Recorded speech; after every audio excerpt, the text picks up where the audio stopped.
Unlike a lot of injuries, the road to recovery for burn survivors can take months, if not years, and oftentimes the physical scars heal faster than the emotional ones. For the first time in 29 years, Dallas is hosting this year's Phoenix World Burn Congress, which is a chance for people to offer support and raise awareness. So Sean Romo was one of the people sharing his story at this year's conference.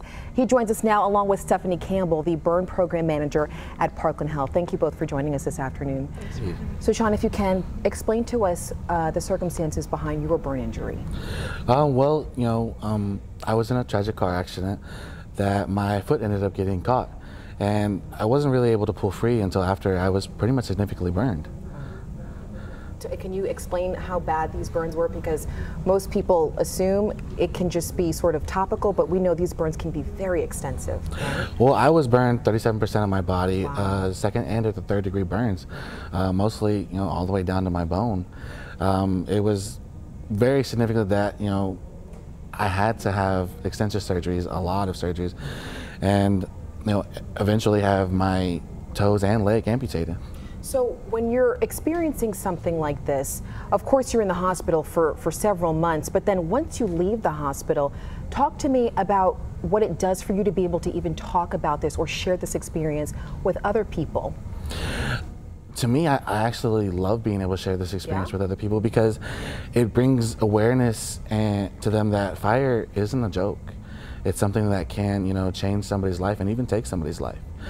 So it brings me very good pleasure to share and hopefully that people can learn not to be messing with fire. It's not something that we play with. Mm-hmm. Now, we mentioned the Phoenix Society, and they actually had their Walk of Remembrance earlier this week. The conference is going on right now.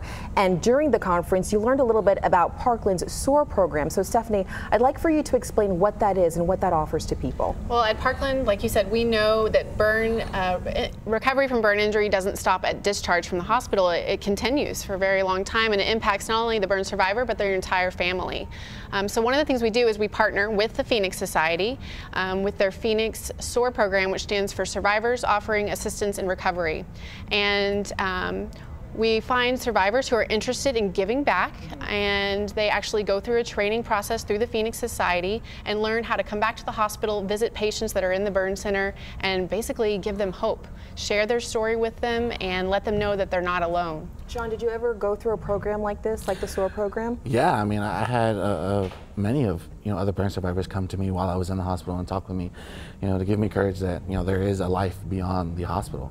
And just quickly, if you can explain for perhaps folks who may have even survived a burn injury, why it's important to just be vocal about it and meet with other people who have had a similar experience, how much of an impact it can have. It can be a very big impact, because it not only boosts their, their courage and confidence, but, it shows them that they can move on and they can have a life beyond the burn. The burn is not them, they are, who they are. Very well said. Sean and Stephanie, thank you so much for joining us this afternoon. Really appreciate it.